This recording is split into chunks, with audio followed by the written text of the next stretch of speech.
And welcome back to my channel. It's True Crime with Jess Rose. I'm here every Thursday at 8 p.m.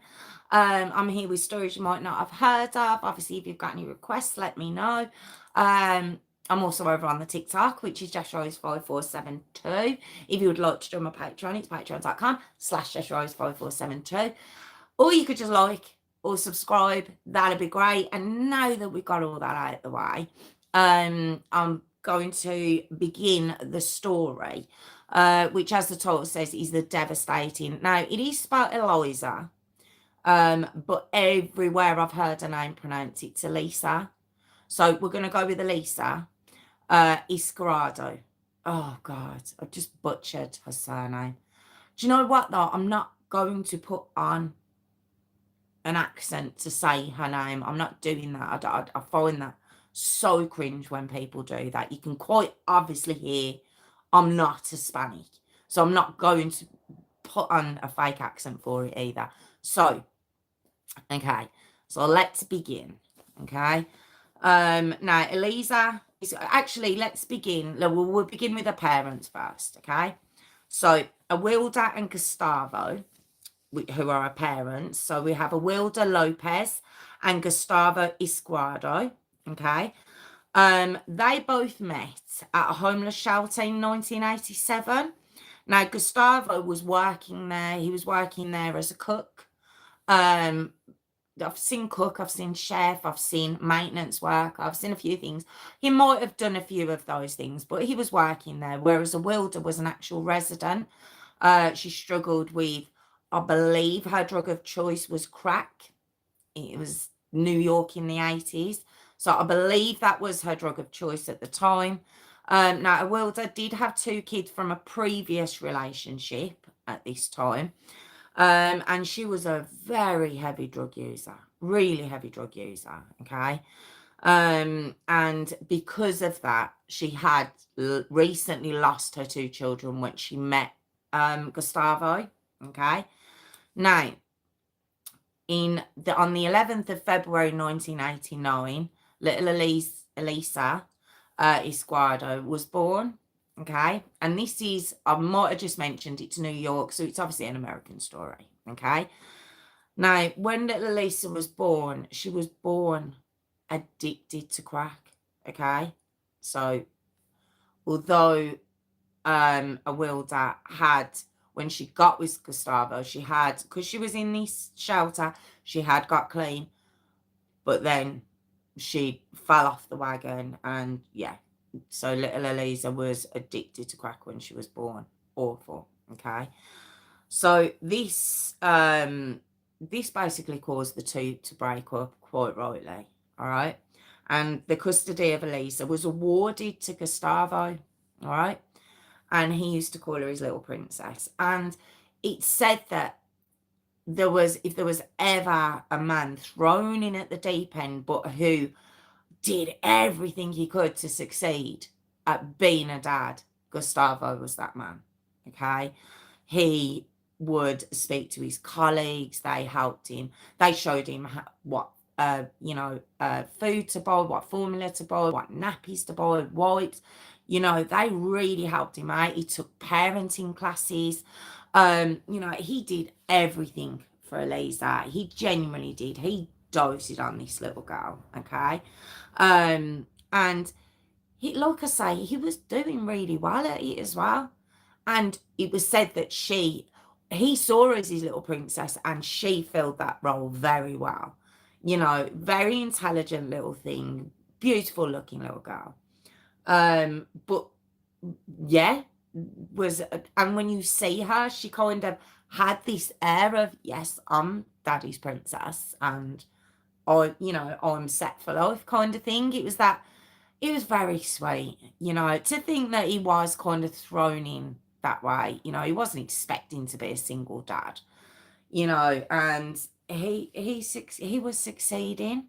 All right. Now, we're going to get to November of 91. All right. And little Elisa was, I think she was 2 by this point. All right. And Awilda, she'd apparently been getting, she was getting herself well, all right? She'd beaten her addiction. She'd gotten herself a new home at this point, a new partner called Carlos Lopez, all right? These pair go on to have 3 kids together, okay? And because she'd been doing well, supposedly, she'd also got her 2 older kids back. So now she's got this new partner, she's got this new home, she's got 5 kids. And, little Elisa, like I say, the kids came on, they didn't come when Elisa was 2, obviously, but all in all, she ends up with 6 kids in total, all right? Anyway, so she now wants Elisa back. And Elisa's doing really, really well. Gustavo, because he's working, and he was working really hard as well to make sure he could provide for her, he'd enrolled her in a private preschool. Okay, she was doing very well. And this is what I mean. She was so intelligent. Like the preschool, everyone loved her. The teachers loved her. She was just a really cute little toddler, going about hitting all the milestones really quickly. But like I say, Awilda decided, no, I want her back. I want to see her. I don't know why she just couldn't leave her alone. She was doing really well, all right? So the DFS or child services, whatever little abbreviations they come under, these people decided she should be given unsupervised access to Elisa. Yeah, just throws her in. And Gustavo and the school noticed, sorry, I don't know where that's come from. Excuse me, I don't even know where that came from. Okay, so Gustavo and the school, they noticed that she would return from Awilda's. Let me just turn that down. They noticed that she would return from Awilda's with bruises, okay, and all over her. And Elisa would tell them she didn't want to see her mum anymore. She started wetting the bed. She would cry. She would hide. She didn't want to see her mum. She didn't. And it wasn't just that, this was a stranger to her and a strange man and other children that she didn't know. No, she's coming back with bruises. She's been hurt, okay? And they're just so worried about her, all right? So Gustavo and the school advised CPS and Awilda. Do you want to know what CPS did? Yeah, she was told, don't hit Elisa. Don't hit her, and we'll let you still see her. Don't hit her, though. Ugh. So, right, then we come to, right, bear with me. So now we are at 1993, okay? And little Elisa is age 4, all right? Now, she's a gifted student, all right? She really is. And Gustavo is hitting some health problems. So he's not being able to work as much. So he's getting behind on the preschool payments. Don't forget, he sent her to a private preschool. And he's getting behind on the payments. But because she's so gifted, the school get in touch with, I don't know if he had children there, but he was certainly a donor to this private school. And his name's Prince Michael of Greece. Okay. And they approach him. And basically when he meets little Elisa, this prince, he took an instant liking to her. She took an instant liking to him. He knew she was gifted. She'd also took a test to see when she goes into elementary if she qualified to go into the follow-on private elementary school and middle school and everything else. And she passed. She passed with flying colours. But obviously it costs money. This does. Well, Prince Michael of Greece was so just in awe of this little girl, he offered to pay for her private tuition at this prestigious school in Brooklyn, okay, all the way through to her graduation. I mean, it's like winning the lottery. You know, your kid's schooling just paid for life. And he'd send her little gifts for Christmas and birthdays, and she'd write little notes back telling him thank you. You know, it was just, she was set. She was completely set. But as I mentioned, Gustavo was having health issues, all right? Which, as I mentioned, he wasn't being able to work as much. And basically, the health issues were with his chest, okay? And eventually he goes on to be diagnosed with lung cancer. Well, I say eventually, it was quite quick. It was all quite a quick diagnosis, all right? And he panics. He really panics because he's thinking, obviously, a Wilder's in her life. He knows she's got this life set up for her. But a Wilder being the co-parent, Elisa will go to a Wilder. He doesn't want that. He's panicking. He feels he can't protect her if he's not here. And he feels like he knows how he is. He knows he hasn't got much time left, okay? So what he does, he books tickets to go back to his home country of Cuba, okay? He books tickets for May of 1994, all right? Oh, it's so sad. It's so sad. Basically, what he was going to do was book the tickets to go back to Cuba, and when he passed, he was going to leave Elisa with his cousin, who would have, kept in touch with the prince and been able to keep up with a schooling, maybe go to a private school there. It was all set. It was all in place. And he died the same day they were due to leave. Oh, God. Talk about just... this just brought... It's so upsetting, because had they even gone a couple of days before... it's so sad that he's died, and such a painful death of lung cancer anyway. That's awful. That's really, really sad. Especially this man who's put everything into this little girl. But on the same day, okay? So, of course, the Wilder, yeah, she's like, give me my child. The dad's gone. Give me a child. Give me. Well, the school, Elisa's school, who, don't forget, were aware of the bruises and aware that she didn't want a relationship with her mum. She was frightened. She'd started wetting herself. They wrote a letter to CPS. Even Prince Michael of Greece wrote a letter saying, please don't send this child back to her mum. Please don't. And they were in contact with Gustavo's cousin in Cuba. And she was ready. She was ready to accept Elisa into her home. No. What does CPS do? We know what CPS did. They were like, no, let's give it to a Wilder. Let's have all the reunification in one spot.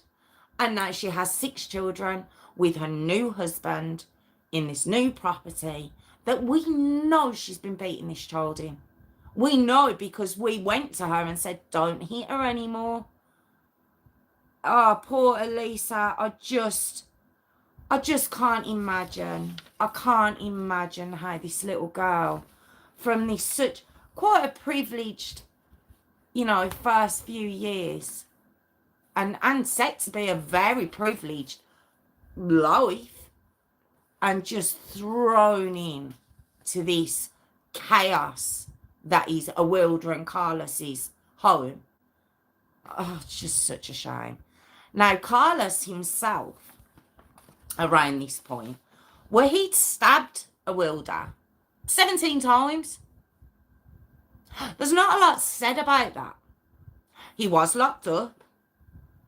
Doesn't appear to be for a long time. And he's let out on probation. So he's back home after 17 times he stabbed her. Because, yeah, despite, as I mentioned, despite all the warnings, the judge awarded Awilda this sole custody. And this was in September of 94. Little Elisa's age 5, okay? And when she gets there, obviously Carlos is back from his prison visit. And quite quickly, we realise that Awilda's not off the drugs. She's still on crack. She's got her 6 kids. He's just as bad. And she's on crack. She's an alcoholic. This is what they threw. This is what this judge signed this little girl back into. Not just, I keep bringing up Elisa. Don't forget, Carlos and Awilda have got 3 kids of their own. And then she had 2 kids before Elisa that got thrown back into that destruction as well. I don't know what they were thinking. I don't. So Awilda decides she takes Elisa out of the private school straight away. The private school that was paid for. It was paid for. But no, my other kids can't go. Who does she think she is? She doesn't get to go to a posh school. My other kids can't go.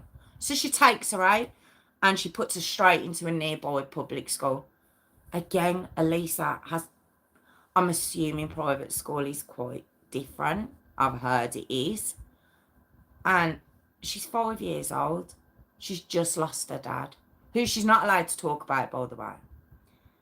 And she's just thrown into this situation, thrown into a new school. That's a lot for anyone to take, let alone a little 5-year-old. Okay. Now, this new school quickly, very quickly, noticed that Elisa was very quiet, very withdrawn, and covered in bruises. Because CPS did tell her don't hit her anymore. Yeah, and of course she was going to listen. And yeah, they noticed she's black and blue. Okay. And what they noticed was she would also have trouble walking. She couldn't walk properly. And chunks of her hair were missing. So quickly, isn't it? So quickly. And CPS were called. Okay. They did do a home visit. So when they did this home visit, Awilda was so angry at the school involving themselves in her business as far as she's concerned. She takes her out of the school. Remember I said last week, was it last week or the week before? It's like a process, isn't it? It's a process. And the minute the kids are taken out of school, it's only going to go downhill from there. We already know. We know the drill by now. And so, yeah, she takes her out of the school. And as I mentioned, there's 6 kids in the home. Awilda's back on drugs. And Elisa was the one who was picked out for torture. Scapegoat, as we always talk about. It turns out Elisa is the scapegoat of this family.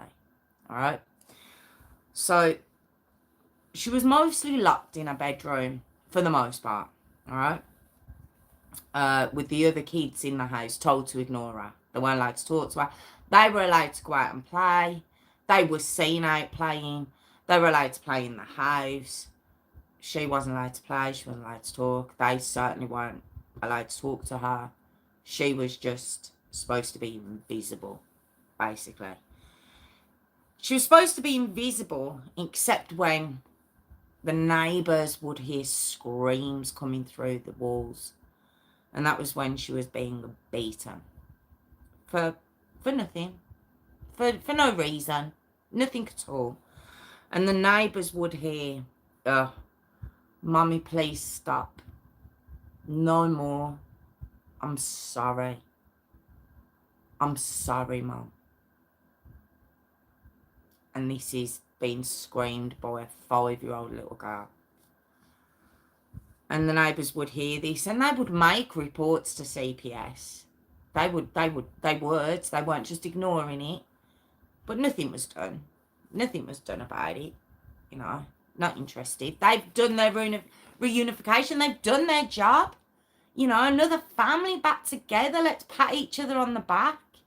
Well done, us. She was also made to eat. Well, let's face it. As we know how these stories go, she wasn't being fed.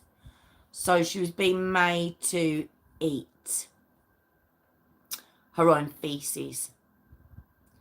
She was being made to drink her own urine. She would mop the floor with her hair. She would punch and kick her. She was burnt on her head and her face and her body with cigarettes. This is Carlos as well. And also, she was being raped and sodomized with a hairbrush and a toothbrush. This was by her mum. Now, Carlos, he would beat her too. His hands weren't clean.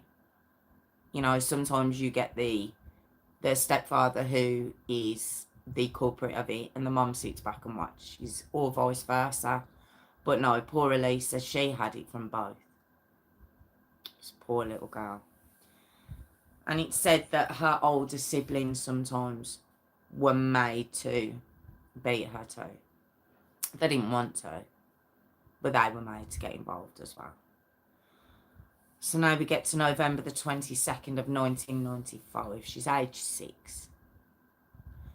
She only was awarded custody in September of 94. So we're only talking, what, 12, 13, 14, 15 months?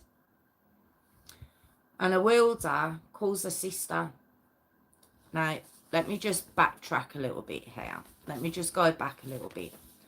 Carlos himself, he's been locked up for the previous, I believe, 3 months, okay? For going back on his parole and also beating Elisa. So he's locked up at this moment in time, okay? So let's not look at Carlos at the minute. Not that he's innocent, he's just not in the home at the minute, all right? Now, Wilda, on this date, she calls him her sister. And she says that Elisa, she's unresponsive. Now, I don't think, given the fact I've seen an interview with Wilda, that she used the term unresponsive. You know, I can't even be polite about this woman. I really can't. So, yeah, I don't think she used that term. But that's what she was saying. And she was saying there was liquid coming out of Elisa's nose and mouth. All right. And her sister tells her, take her to the hospital. And she was like, she looks like a retard in the bed. She looks retarded in the bed. She's not moving. And her sister's like, get her to the hospital. She's like, well, I'm doing some dishes at the minute. I'll think about it. And she puts the phone down. 23rd of November 1995, the next day. And a wielder knocks on a neighbour's door, and she brings the neighbour into the apartment and brings the neighbour in to look at Elisa, and she's saying, look, I don't know. She's not moving. She's not. Bearing in mind, she was saying that the day before, okay? And the neighbour looks straight at this little girl who's lying on the floor, who's quite obviously deceased. She's dead. And she calls 911. He calls 911, sorry. He had told her to do it, but she didn't, so he did, all right? And a Wilder, when she realises 911's been called, she runs up to the roof of the apartment building, tries to jump off during this time while the police are coming and everything else, and the ambulance and God knows what else are turning up. She decides, I know what I'll do. I'm gonna jump, okay?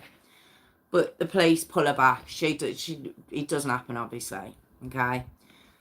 And like I say, he knew little Elisa was dead, and the paramedics are there, and of course they declare her dead. And the liquid that had been seen coming from her nose and her mouth was actually fluid coming from her brain. Oh my God. Now Wilder tells the police that she'd slammed Elisa into a concrete wall a couple of days earlier. And she didn't really walk or talk after she did that to her. So she watched her die for days. And on the night before, she'd known she was dead. She knew. And she called her sister and said, I'll do the dishes first. She just left her there. One of the kids was asked, like, what's happened to your sister? What happened? And they were like, nothing. She's just dead. She's just dead. Nothing happened to her. She's just dead. I mean, how, what's the word am I looking for? How desensitized had these children become from what they'd gone through? That they can see their little sister or older sister. I'm not too sure which child it was that said it, but they could see her dead on the floor. They're just like, yeah, she's dead. Now an autopsy's done on little Elisa, and her cause of death was a hemorrhage to her brain and also blunt force trauma from obviously being slammed into a concrete wall head first. And when the autopsy's done, they spot that she's got broken fingers. In fact, her little finger, the bone was protruding out of it.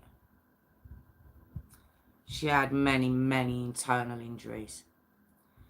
She had burns and abrasions to her head, her face, her lips, look at her mouth, her body, cigarette burns. There was also other markings that they thought were cigarette burns, but it turns out they were from a stone in a ring. Imagine looking at marks on a child's body to the point where you think that's a cigarette, and it's not. It's a stone mark from a ring. How hard are you having to hit anybody, let alone a child, to imprint a stone into their body, into their skin, over and over again? She had injuries to her genitals, as I'd mentioned, after being raped and sodomised by, as I said, a hairbrush, toothbrush. This had been going on for months. The pathologist said this was long-term abuse, not just physical, but emotional and sexual. This poor girl just went through the worst child abuse that many of them had ever seen at the time. And of course, there's uproar in New York over this little girl and what she'd gone through, and the fact that people had heard her screams. And CPS had done nothing. Now, Rudy Giuliani had been mayor, I think, of New York at that time. So he'd issued a legislation in February of '96, bringing in Elisa's law, And it's basically accountability for the welfare workers that children under their care, you know, and who've been reunified with family, you know, it holds the workers accountable when these children are killed while they're supposed to be in their care. Okay. Now we know, okay, we know that nothing changed. We do know that. It's said that Rudy Giuliani did dismantle the child services and rebuilt it back up. But as we know, with the stories I've done, especially the stories from New York that I've done, didn't really change anything, which is really, really sad. Now, her little funeral that was held, it was Gustavo's aunt wanted to claim little Elisa's body, okay? And a Wilder right to the end was up. No. Now, Wilder had been arrested because obviously she'd admitted slamming her daughter's head into a brick wall or concrete wall. But, yeah, she didn't want to let them have little Elisa's body. So she was just left. She was left. No funeral, no nothing. And it said that all the neighbours and not in the building itself, just them, but in the whole neighbourhood, they all chipped in to give this little girl her funeral, which is so sad. And it was an open casket. They put as much makeup on her as they could, but the bruises were still visible on this little girl. Now her headstone says, "World, please watch over the children." And as I said, it was just, what was sad about it is she was supposed to be buried with her dad. Gustavo had paid for 2 plots. No, they made sure she wasn't. She was buried with a stranger. You know, you can normally buy 2 plots. Yeah, she was buried with a complete stranger. Just that final. She couldn't even let them meet in death, which I thought was just the most rotten thing I've ever heard. Now, 25th of June 1996. A Wilder, she pleads guilty. She pleads guilty to 2nd-degree murder. Okay? Of course she did, because she's a coward. And her sentence was, I was shocked. With An American Story, I was shocked. She got 15, well, she was told she would, her first parole hearing wouldn't be before 15 years. I was shocked at that. I was, okay? But her first parole hearing was 2010 and it was refused, okay? But I can tell you that on the 19th of April 2022, so she actually done 26 years in prison. Why didn't she get life? I don't understand. But 26 years in prison, she was released. Okay, so she's out. She's been out for, what, nearly 4 years? Oh, she'd been I think she was 96. She was 29. So she'd be, what, if we had 39, 49, 59, she'd be about 55, thereabouts. What's the betting she'll try and find her kids? If she hasn't already. Or she convinced them that it wasn't her, because I'm about to tell you something in a minute, but let me just finish this part, okay? Now, in October of 96, Carlos Lopez, who was already locked up at the time, he pled guilty for he'd also slammed little Elisa's head into the concrete wall. He'd also done that. And he got a sentence, 18 months to 3 years for that he got. That's what he got. I've got nothing more on him. But what? I I'm so I was so disappointed while researching. It was so disheartened when I was researching this, because it was so bad, and it was so many people, remember this case, and it was one of the worst cases, to the point where the whole child services was dismantled, and they give her that she's out. He's out probably. I mean, I don't know if he's reoffended. I don't know any more of him, but she's out. I'm assuming she hasn't gone back in. I don't know. I couldn't find any more on her since she was released.